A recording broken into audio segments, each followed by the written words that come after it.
Carlos nos hablaba de que en algún momento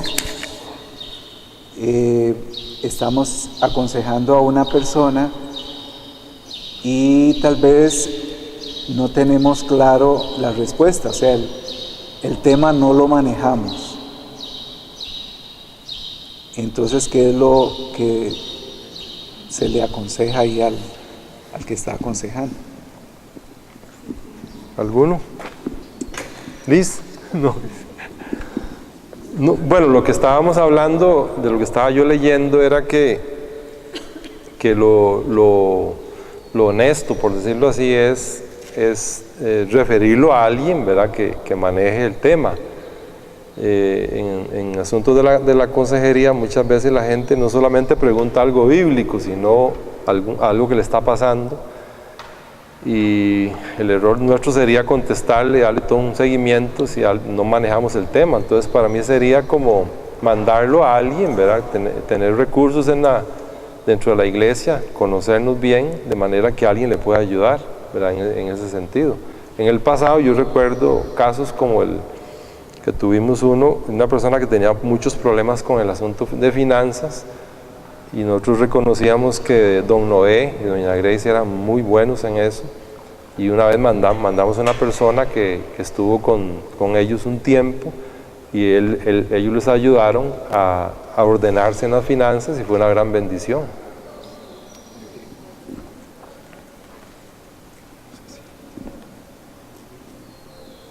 Todo quedó claro, que no hay preguntas, que he dicho.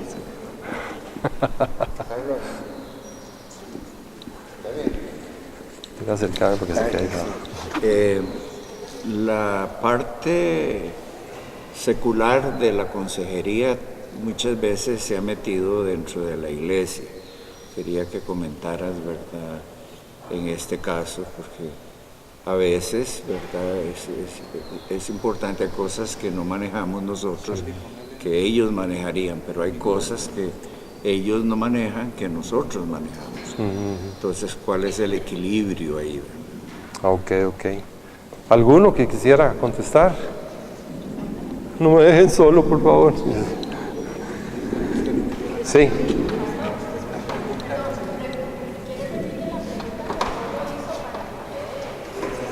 Ok, perdón, sí. No, es que él no llegaba al micrófono, para ver si llega. No, el volumen del micrófono no está muy bueno. No se oye, ¿se oye? Ahora sí. Bueno, hacía la observación de que a veces hay cosas que nosotros no manejamos, que en un ambiente secular se manejan, ¿verdad? Pero hay cosas que ellos no pueden manejar, que nosotros sí manejamos en el área espiritual. Quería comentarios de eso también, ¿verdad? Ok. Sí, está bien. Sí, yo he oído casos, digamos, de una persona que va donde bueno, y más ahora, ¿verdad?, con las corrientes, donde un psicólogo, y el psicólogo, divórciese ya, ¿verdad?, digamos así, o haga tal cosa. Él lo dice desde ese punto de vista, ¿verdad?, como profesional, pero ¿qué dice la palabra de Dios, verdad? ¿Qué dice en ese tema la Escritura? Entonces yo creo que sí hay que tener mucho cuidado, ¿verdad? Tal vez la iglesia tiene que tener un filtro muy grande de revisar todas esas teorías que están viniendo. Ustedes se dan cuenta que en los programas de televisión, sobre todo en las revistas, Buen Día, o ¿cómo se llama la otra?, Giros, y muchas, lo que llaman una revista en tele, ahí pasan el montón de gente hablando de temas de esos, ¿verdad? Y entrevistan a un profesional y él empieza a recomendar un montón de cosas, y hay gente que le está oyendo, hasta cristianos, ¿verdad? Entonces yo creo que sí, tenemos que tener mucho cuidado, ¿verdad?, con lo que está la gente oyendo, porque no podemos dar por sentado que ya porque es un profesional en psicología o lo que sea ese el mejor consejo, ¿verdad? Sino referirlo a la iglesia, y que la iglesia valore, ¿verdad?, y vea el caso y pueda recomendar lo que la palabra de Dios dice. No sé si quedó más claro.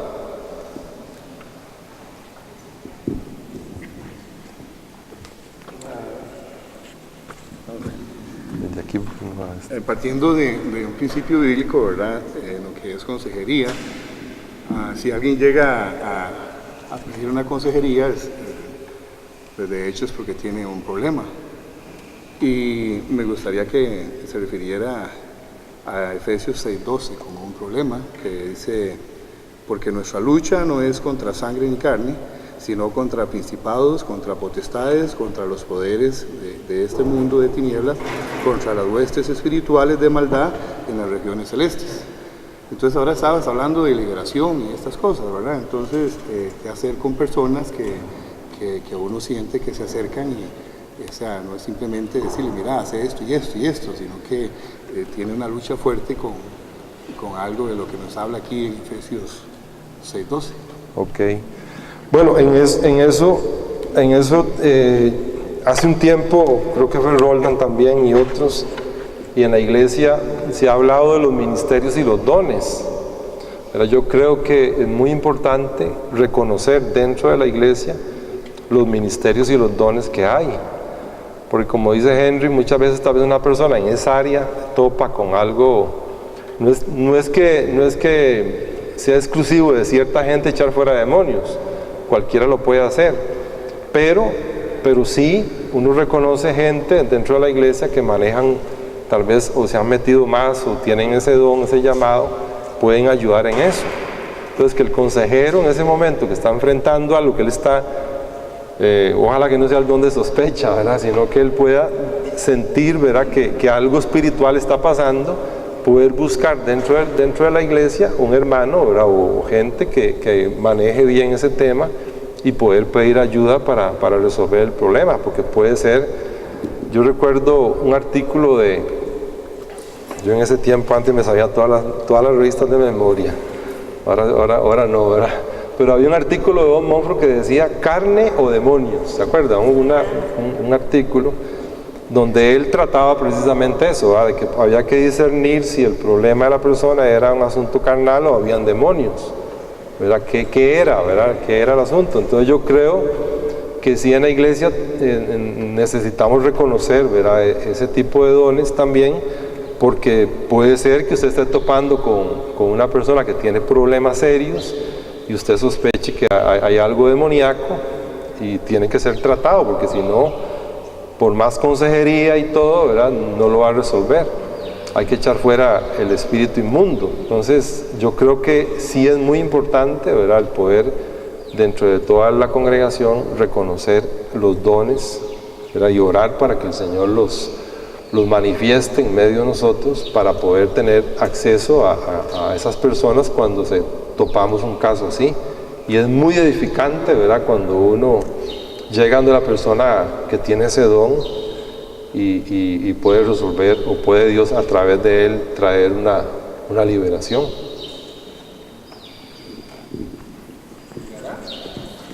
Llegará, si no, estírese usted.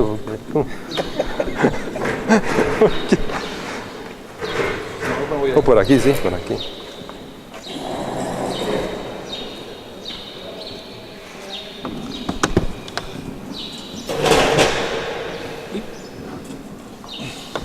Ok,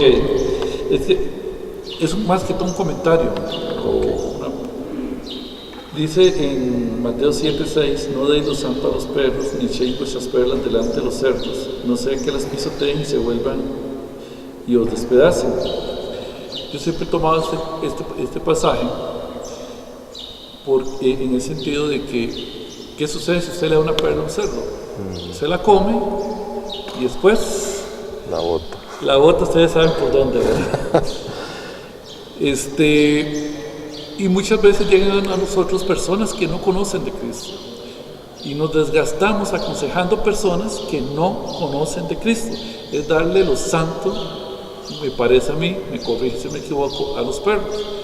Yo normalmente siempre, cuando me llega una persona así, lo primero que hago es llevarla a Cristo, porque cualquier consejería no la va a entender, no la va a poder percibir bien. Entonces, cierto que es uno de los principios de entre todos los que usted dijo que fueron excelentes, que también hay que considerar a la hora de aconsejar, sobre todo porque como vos decías, ¿verdad? La consejería es un proceso, se tiene que llevar un proceso cerca, caminar con él. Casi se puede decir que se convierte en un discipulado en ese aspecto, y usted no puede discipular a alguien del mundo, ¿verdad? Entonces, quería nada más aportar eso dentro de lo que se ha estado conversando. Amén.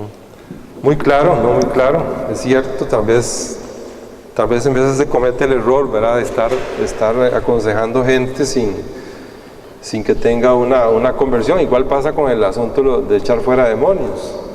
Jamás se aconseja, ¿verdad?, expulsar un demonio de una persona que no es cristiana, y la Biblia lo dice muy claro, y encuentra la casa vacía y trae 7 más, ¿verdad? Entonces yo creo que sí es muy bueno. Gracias, don Raúl, por ese aporte.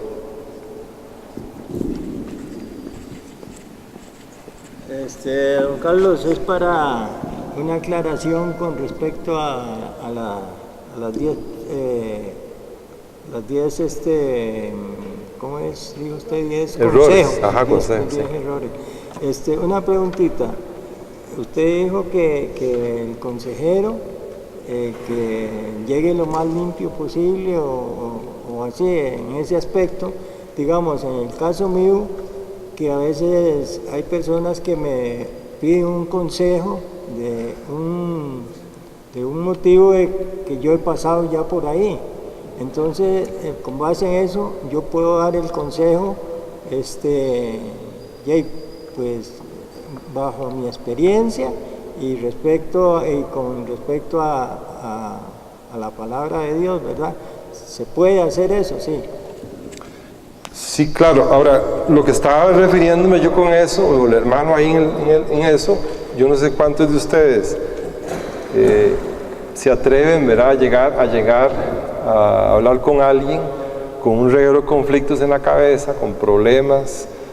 Yo no sé cómo hace la gente, ¿verdad?, para poder, digamos, un día me contaba un hermano que creo que era el papá de él, lo invitaban a predicar y antes de la predicación le había pegado a la esposa. Y se paraba en el púlpito hablando lo más lindo, ¿verdad? Y uno dice, ¿cómo hace? Bueno, entonces yo creo que lo que se refiere es a eso, ¿verdad? Que uno pueda manejar todo lo que uno tiene, ¿verdad? Como saberlo manejar y llegar lo más, tal vez limpio, no, sino llegar limpio y despejado para poder aconsejar, porque si no, yo me imagino, ¿verdad?, que el consejo va a estar mezclado con un montón de sentimientos y tal vez está enojado, tal vez y le va a tirar duro a la persona. Entonces yo creo que el consejero tiene que estar siempre manejando los conflictos de él, bueno, pidiendo consejo también, ¿verdad?, para que le ayuden y poder enfrentar a la gente. Y una estaba leyendo una revista que tenía el tema de la pornografía. Y entonces el muchacho, el señor que estaba escribiendo el artículo era anónimo, ¿verdad? Él no quería que nadie supiera, ¿verdad? Y él cuenta ahí que una vez llegó donde un pastor a hablarle de eso, a abrirse porque tenía problemas en eso. Y dice que al tiempo de estarle hablando, el pastor se empezó a encoger todo y le dice, tengo que confesarle algo, yo tengo problemas serios en eso. ¿De qué le iba a decir? Dice que le confesó a mí, él se quedó asustado porque era un pastor de una iglesia grande y todo, y le empezó a hablar de que más bien él estaba metido, pero que lo que él estaba viviendo no era nada, ¿verdad? Y entonces digo yo, ¿con qué autoridad le iba a decir a él eso? Entonces a eso se refiere el hermano, ¿verdad?, cuando él hace que uno no debe cometer el error de llegar. Pero lo que dice Carlos es que si usted ha pasado un tiempo y Dios le ha ayudado a resolver eso, más bien es una bendición de que usted pueda aportar algo de experiencia y decirle, a mí me pasó esto y Dios me ayudó de esta forma. Más bien puede ser bueno, pero no estará ahí uno. Una vez este hermano Luis Gerardo, ¿cómo se llama?, que fue locutor, ahora es pastor, él me decía eso de la televisión, me dice, no hay cosa más hipócrita que eso, me dice. Él todo bravo, me dice, mira lo que se ve ahí. La gente se para y con una sonrisa a hablar de esto y detrás tienen unos enredos, dice. Y yo una vez estábamos en el canal 23, era que con un hermano que yo iba a orar, y yo me sentía acongojado porque él me estaba contando un montón de situaciones, se sentía mal, estaba hecho leña el hombre. Prenden la cámara y ya le hermanos, gloria a Dios, hermanos, bendiciones, y estamos felices. Y estaba, pero ponchado. Y yo decía, qué fácil. Entonces yo entendí lo que Luis Gerardo decía, muy fácil pararse frente a una cámara o una radio o aún hasta para predicar, ¿verdad? Y hacer una cara y sonrisa y practicar y todo el asunto, teniendo un problema muy serio, ¿verdad? Yo creo que no se vale. Pero si usted ya, Dios le ha ayudado, por supuesto que eso sería buenísimo. No sé, si alguna otro.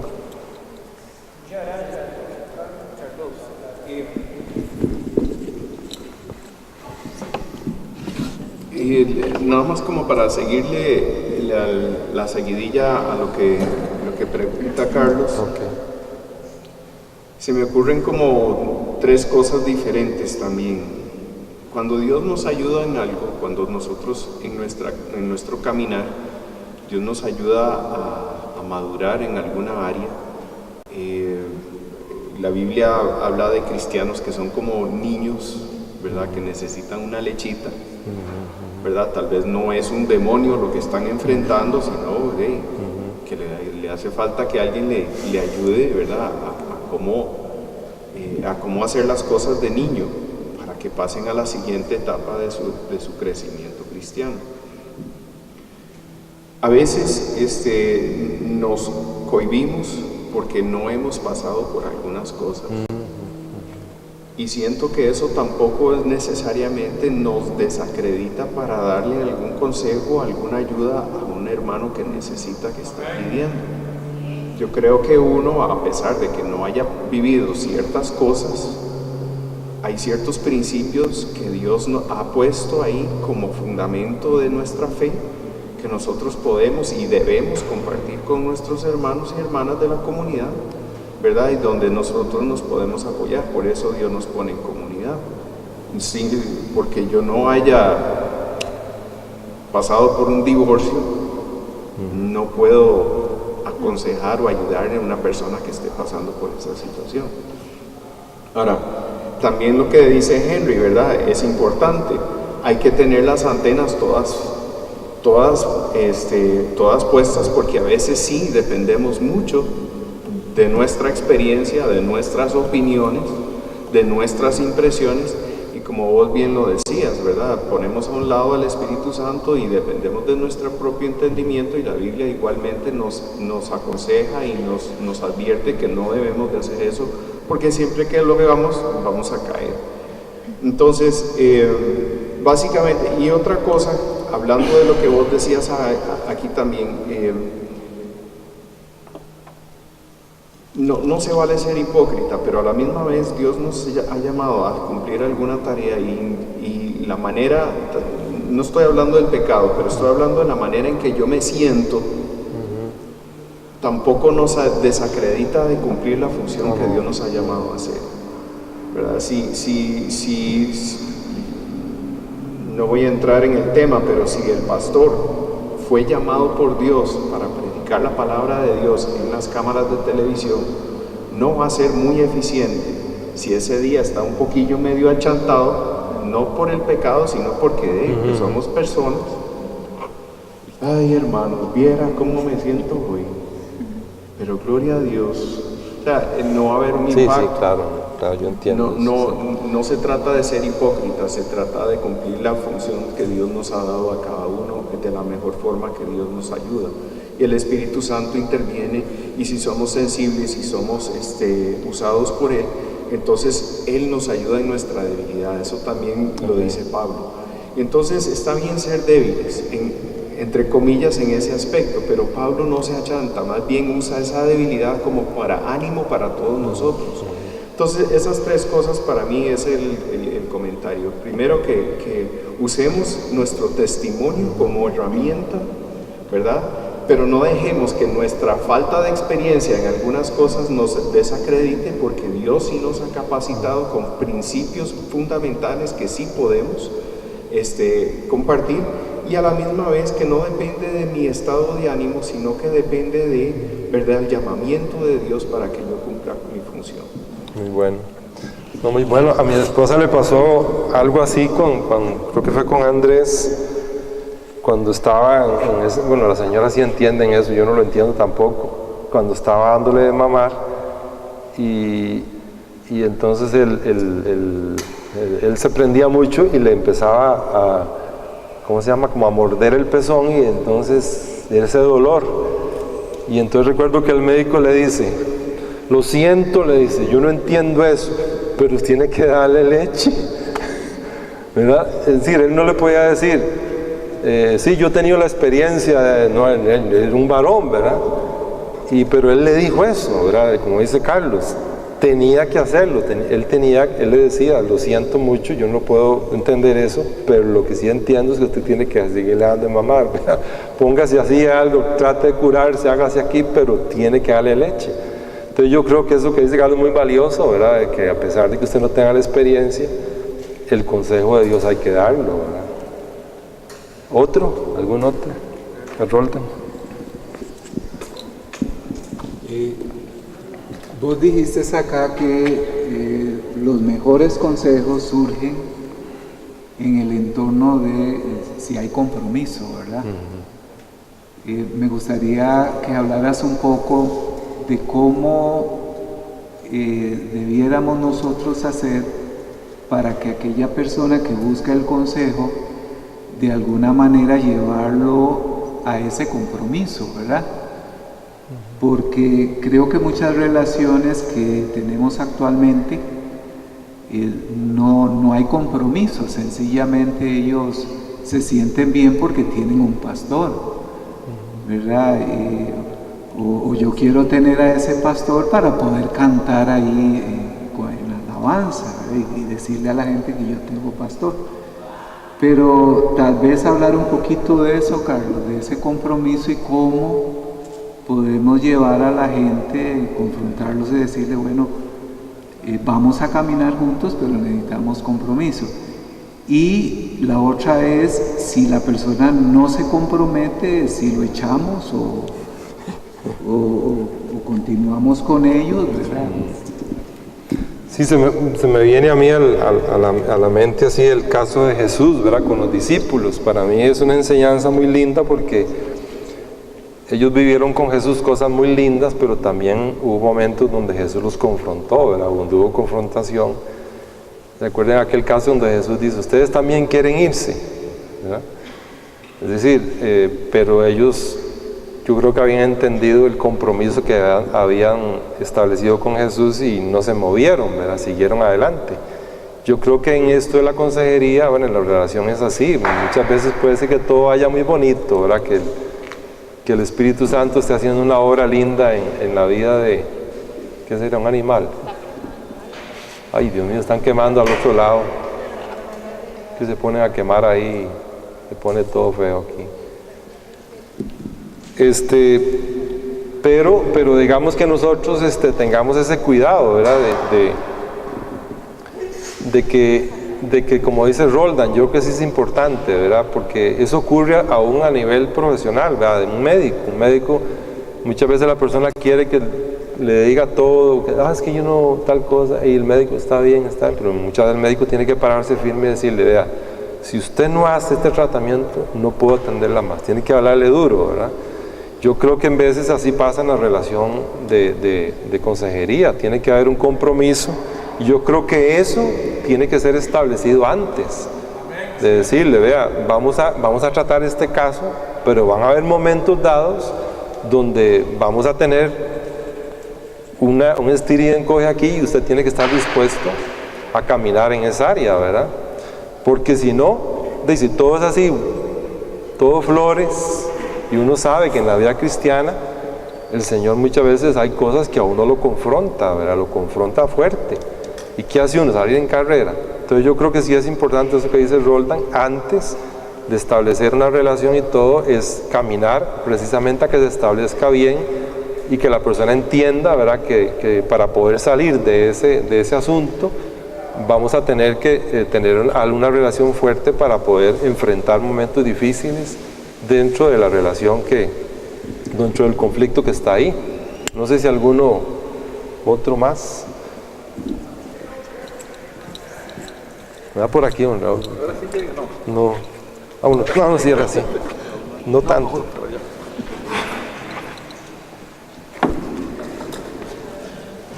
Sí, se metió todo el humo. No, siguiendo sobre lo mismo de Pastor Rolda, por lo menos una experiencia que nosotros hemos vivido, y ha sido porque durante mucho tiempo nos desgastábamos en personas que al final no correspondían o no hacían caso, no pagaban el precio.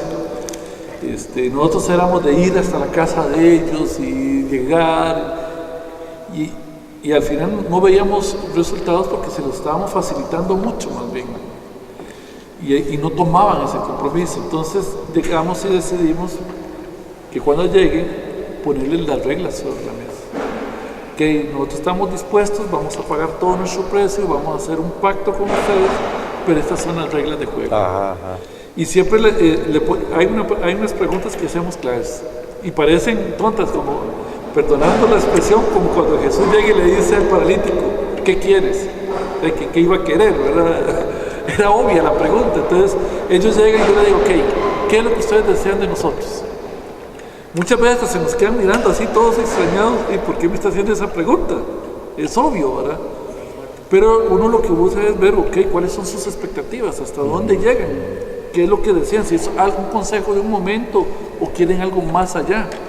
Y luego les explicamos, después de escucharles, lo de la relación de pacto, ¿verdad? O sea, nosotros, sé que estamos hablando de consejería, así que veámoslo por el lado amable, pero nosotros le decimos, nosotros no creemos en una consejería en términos de lo que se hace normalmente, ¿verdad? Que llegan, pagan una cita, tienen una hora, le dan una consejería, se van y no se vuelve a saber nada de ellos hasta la siguiente cita. En esos términos, nosotros le decimos, nosotros creemos en un seguimiento, en un discipulado, en un proceso, en donde vamos a estar al lado de ustedes, pero para eso ustedes necesitamos que respondan y paguen este precio, y les ponemos el precio que debe pagar. Y desde que estamos practicando eso, viera que el Señor se ha movido muy fuertemente en medio de esos procesos de consejería.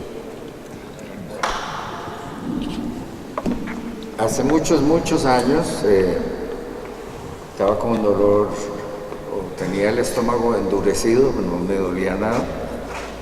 Llamé a una doctora, le di los síntomas y me dice, es el apéndice, váyase al hospital. Le digo, pero no me duele, me toco ahí, no me duele, lo siento duro. Dice, señor, es su vida. Me colgó. Sí. De ahí sí lo operaron. Yo vi testigo que lo operaron. Sí.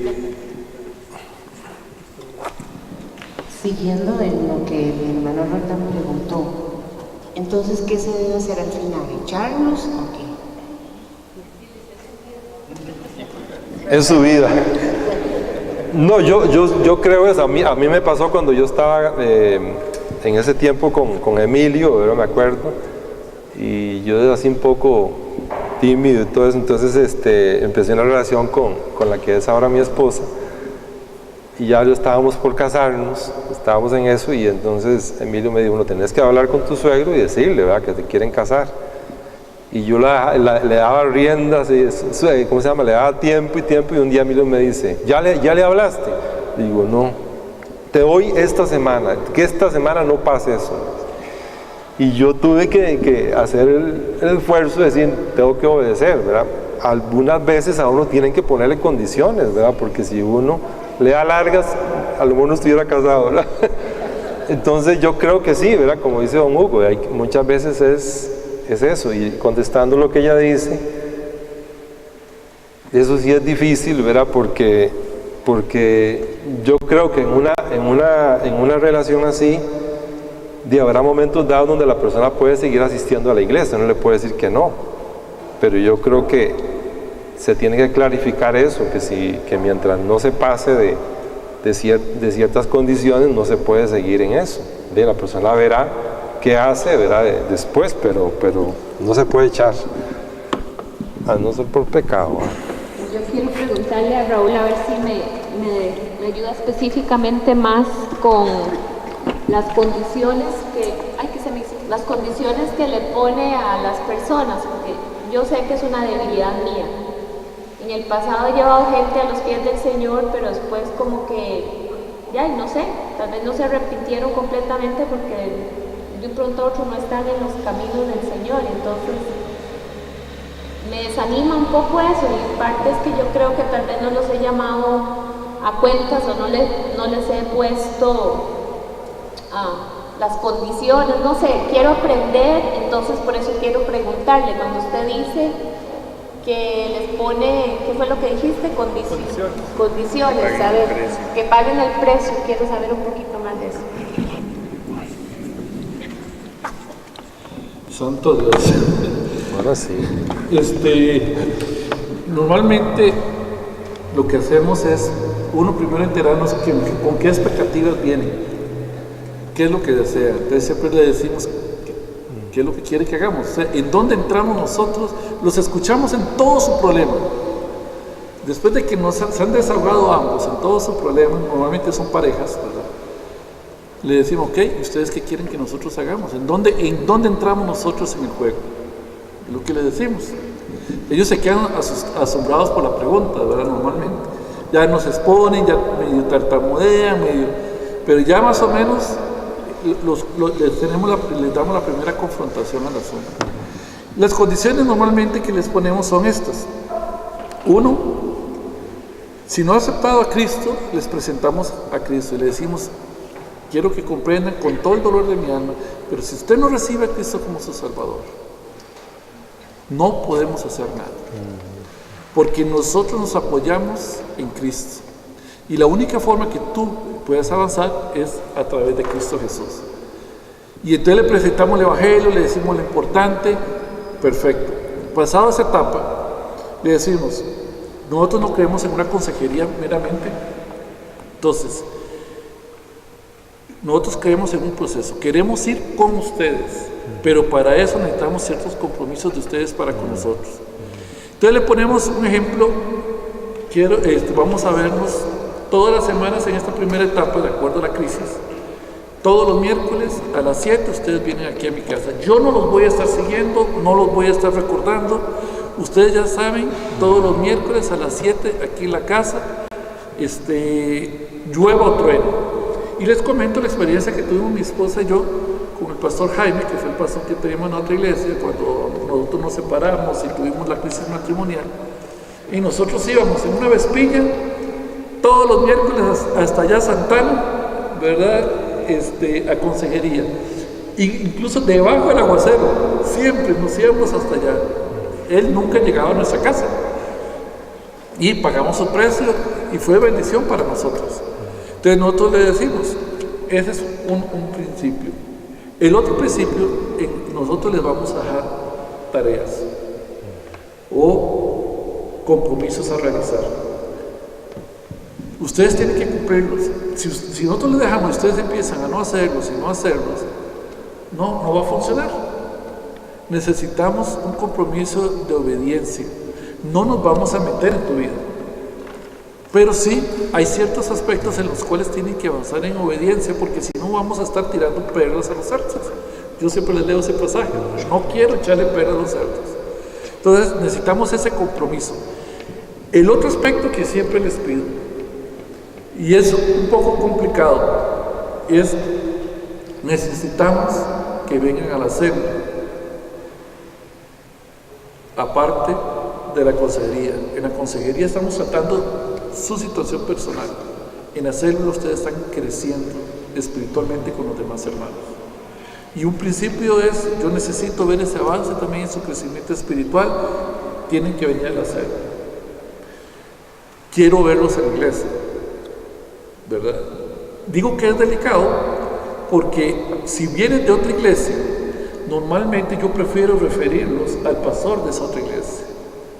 ¿Por qué? Porque no quiero tener, cuando aún así quieren con nosotros, le decimos que hable con el pastor, que me traiga el número del pastor y yo llamo al pastor.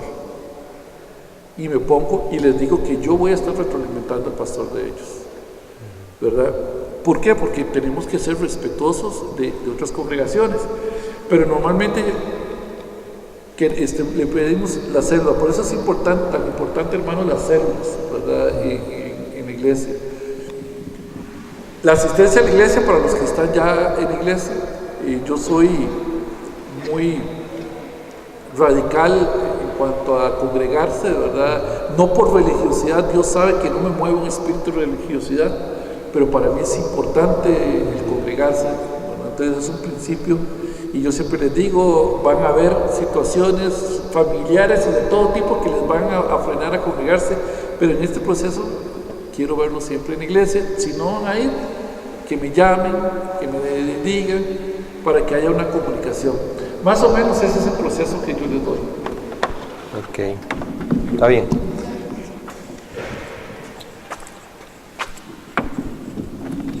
Yo quiero compartir un poquito de la experiencia que Dios me ha dado en cuanto a consejería. Si algo he aprendido es que el ABC no se puede aplicar a todas las personas. Todas las personas llegan con necesidades diferentes.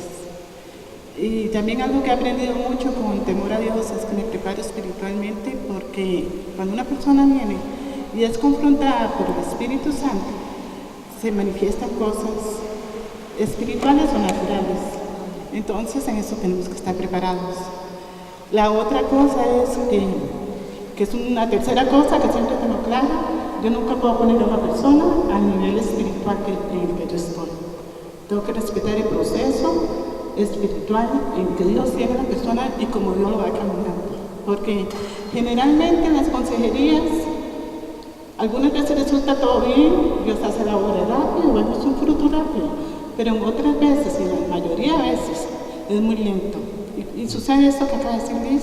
Puede ser que las personas no continúen, se devuelven. Nos pasa mucho que tal vez no aceptan el consejo, la palabra que damos y buscan a otra persona, ¿verdad? Y no, andan ubicándose todavía, son ovejas niños, como decía mi hermano Carlos. No podemos tomar estas cosas a título personal tampoco.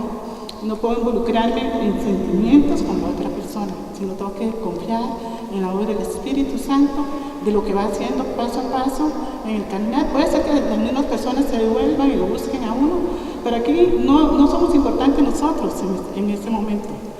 Tenemos que respetar a la persona, respetar la obra de Dios en esta persona y despacho al paso de la persona, no a nuestro paso.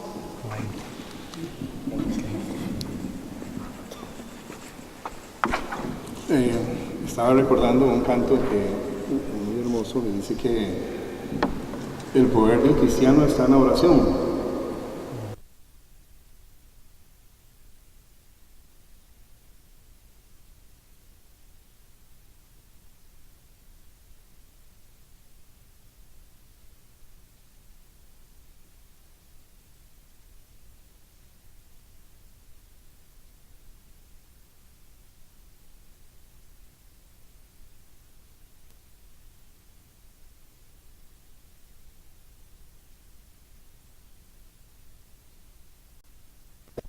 Cada uno, ¿verdad?, para la consejería, qué de la oración, qué de los grupos de oración, ¿verdad?, propiamente con iglesia. Ok.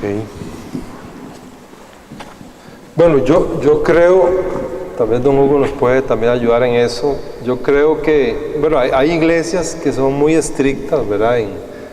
Yo he oído de iglesias que, por ejemplo, el que se pone el que va a cantar, por ejemplo, músico, le exijan que tiene que diezmar, que tiene que asistir a la iglesia, o sea, tiene que tener un montón de requisitos para que la persona está ahí. En otras iglesias es más exigido, otros menos, pero en el caso de nosotros, en veces no hemos sido también así como tanta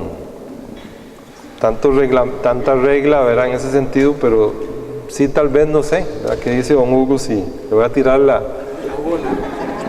Es que don Hugo antes jugaba, le gusta, ¿cómo se llama? El béisbol. Entonces... Bueno, yo creo que no podemos obligar a nadie a hacer lo que no está en su corazón. Podemos orar para que Dios ponga el querer como el hacer, como dice la palabra de Dios. Si hay un grupo de oración que está pendiente de personas que debieran de estar ahí, debiéramos de orar para que Dios ponga a esas personas el querer como el hacer. Pero no podemos legislar, ¿verdad?, la asistencia ni a la iglesia, ni al grupo de oración, ni a ninguna otra cosa. Ok. Bueno. Nosotros hemos tenido la experiencia en otras iglesias donde estuvimos después de haberlo retirado de acá, que el grupo de oración siempre es el menos concurrido, porque muchas personas piensan que la oración no es importante, pero es la base de todo. Nosotros estamos en un proceso de consejería y el hermano la pareja que nos está aconsejando, a mi esposo y a mí, ellos oran por nosotros mucho. Cuando estamos ahí con ellos y cuando nosotros nos retiramos. Entonces yo creo que se trata como de compromiso, como lo dijo el hermano Lola. Cada uno tiene que saber que es importante orar. Y si hay un grupo de oración y no se ha metido, digamos, en el grupo de oración en nombre de la familia o así para que ore, también individualmente uno tiene que ser movido a orar por la situación que está pasando. Bueno, no sé, alguien, algo más. No, yo creo que sí tenemos que estar orando para que, como dice don Hugo, venimos de una enseñanza acerca del Espíritu Santo y que el Señor nos ayude y nos guíe, ¿verdad?, en eso, y que ponga el sentir en la gente, todo, ¿verdad?, la asistencia a la iglesia, porque hay gente que puede venir al grupo de oración y no lee la Biblia, y no podemos tener una forma de una cámara en cada cuarto como para decir, vamos a ver si está leyendo la Biblia. No, es una cuestión de cada uno, ¿verdad? Pero solo el Espíritu Santo puede hacer algo en la vida de todos nosotros para seguir, ¿verdad?, una vida llena de Dios. Yo creo que los frutos son los que los que van a hablar acerca de la persona, ¿verdad? Yo puedo decir mucho, pero si cuando yo me paro a hacer algo y no sale nada, ¿verdad?, entonces uno dice, ¿quién sabe dónde está ¿verdad? Pero sí tenemos que tener ese concepto de que la Biblia nos llama a escudriñar las Escrituras, a orar, ¿verdad?, constantemente. Como usted lo haga, deje que el Espíritu Santo le enseñe, ¿verdad?, para que usted lo haga, pero no lo deje de hacer, ¿verdad? Yo creo que en eso estamos muy claros. No sé si hay alguna otra cosa. Todo está tan claro. Está bien.